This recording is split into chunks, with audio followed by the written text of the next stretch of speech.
দুপুর বন্ধুরা, আপনারা সব কেমন আছেন? আমি ভালো আছি। আজ শনিবার, তো আজকে আমার রান্না হচ্ছে চিংড়ি মাছের ভর্তা। তার জন্য আমার উপকরণ লাগবে 250 গ্রাম চিংড়ি মাছ। 250 গ্রাম চিংড়ি মাছকে বেছে আমার এইটুকু বেরিয়েছে। একটা টমেটো বড়, কিছু পেঁয়াজ, দুটো ওই বড় সাইজের পেঁয়াজ নিয়েছি, একটা একটুখানি আদা কুচি নিয়েছি, কিছুটা রসুন নিয়েছি, আর নিয়েছি হচ্ছে কাঁচা লঙ্কা, গোটা কাঁচা লঙ্কা। এগুলোকে আমি সব একসঙ্গে পেস্ট করব। পেস্ট করে নিয়ে আমি আসছি। হ্যাঁ বন্ধুরা, এবার আমি পেস্ট করে নিয়ে এসছি। আমি এবার কড়াইতে তেল দেব। কড়াইতে এবার আমি তেল দেব, সর্ষের তেল দিয়ে পুরো রান্নাটা হবে। তেলটা কিছুটা সময় লাগবে আমার গরম হওয়ার জন্য। গরম হয়ে যাওয়ার পরে আমাকে কিছুটা কালো জিরে দিতে হবে।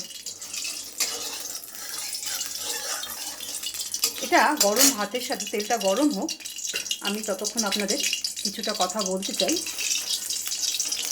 এটা আপনি বেশ গরম ভাতে খেতে অপূর্ব লাগবে, অপূর্ব দুর্দান্ত লাগে।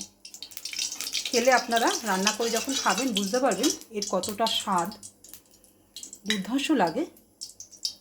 আপনারা কমেন্ট করে আমাকে জানাবেন কেমন হলো। রান্না করবেন তো অবশ্যই, করে আমাকে খেয়ে জানাবেন। আচ্ছা, এবার আমার তেলটা গরম হয়ে গেছে। আমি এবার দেবো এর মধ্যে বেশ কিছুটা কালো জিরে। এই কালো জিরেটা পুড়বে। কালো জিরেটা পোড়ার সাথে সাথে একটু বেশিটা কালো জিরে কী হবে দিলে, এর যে পোড়া গন্ধটা, এর গন্ধটা চিংড়ি মাছের মধ্যে থেকে যাবে। আমি এবার দিয়ে দিলাম পুরো পেস্ট। পুরো পেস্টটা আমি এবার এর মধ্যে দিয়ে দিলাম।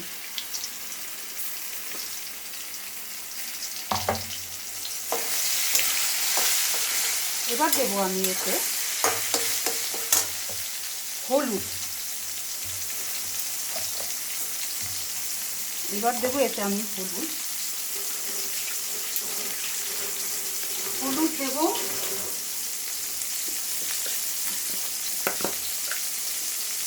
এটা ভাজা ভাজা হবে, সুন্দর ভাজা ভাজা হবে। আর দেবো সামান্য একটু চিনি।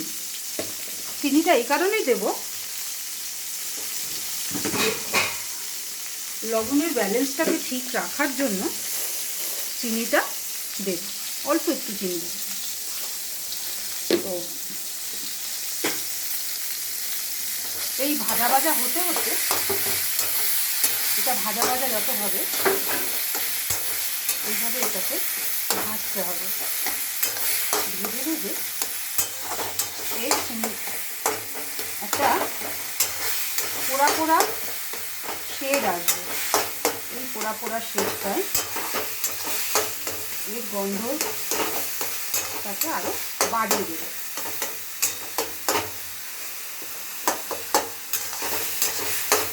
আপনারা বলবেন বন্ধুরা, এরপরে আমি চিংড়ি মাছের কী রেসিপি আনবো, সেটা এরপরে আমাকে কমেন্ট করে জানাবেন আমি চিংড়ি মাছের কী রেসিপি আনবো। আমাকে কমেন্ট করে অবশ্যই জানাবেন। একটুখানি একে সময় দিতে হবে, একটু ঢাকা দিতে হবে। একটুখানি ঢাকা না দিলে এটা সেদ্ধ হবে না। আমি 5 মিনিট পরে আসছি। আচ্ছা, 5 মিনিট পরে বন্ধুরা আমি চলে এসেছি। বাহ, এটার কালারটা তো খুব সুন্দর। আচ্ছা বন্ধুরা, 5 মিনিট পরে আমি চলে এসেছি।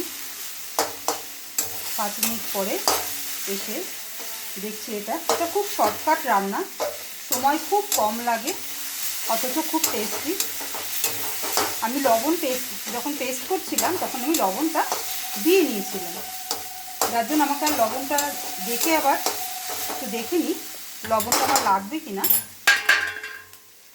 আমি একটু দেখে নিচ্ছি লবণটা লাগবে কি না।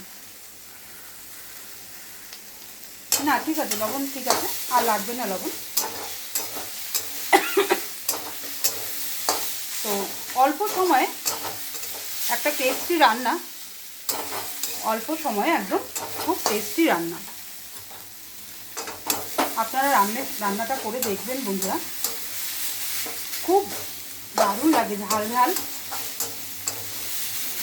হেবি সুন্দর লাগে খেতে।